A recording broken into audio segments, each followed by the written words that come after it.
വർഷം തോറും നാട്ടിൽ മഴ പെയ്യുന്നതിനു വേണ്ടി അമ്പാടി നിവാസികൾ മഴയുടെ ദേവനായ ഇന്ദ്രന് യാഗം കഴിക്കുക പതിവായിരുന്നു.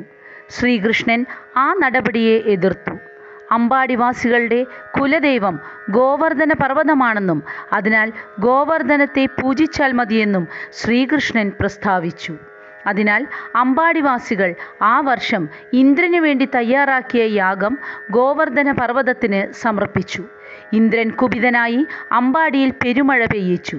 ജനങ്ങൾക്ക് കഷ്ടപ്പാടുണ്ടാകാതിരിക്കുന്നതിനു വേണ്ടി ശ്രീകൃഷ്ണൻ ഗോവർദ്ധന പർവ്വതമെടുത്ത് പൊക്കിപ്പിടിച്ചു. അമ്പാടിവാസികൾ പർവ്വതത്തിനു കീഴെ അഭയം പ്രാപിച്ചു. 7 ദിവസം കഴിഞ്ഞിട്ടും മഴ ശമിച്ചില്ല.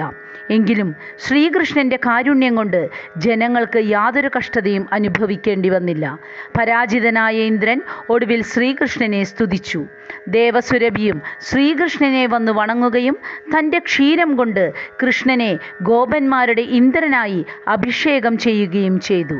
കന്നുകാലികളെ രക്ഷിക്കുന്നവൻ എന്ന അർത്ഥത്തിൽ ദേവന്മാർ കൃഷ്ണനെ ഗോവിന്ദൻ എന്നു വിളിച്ചു.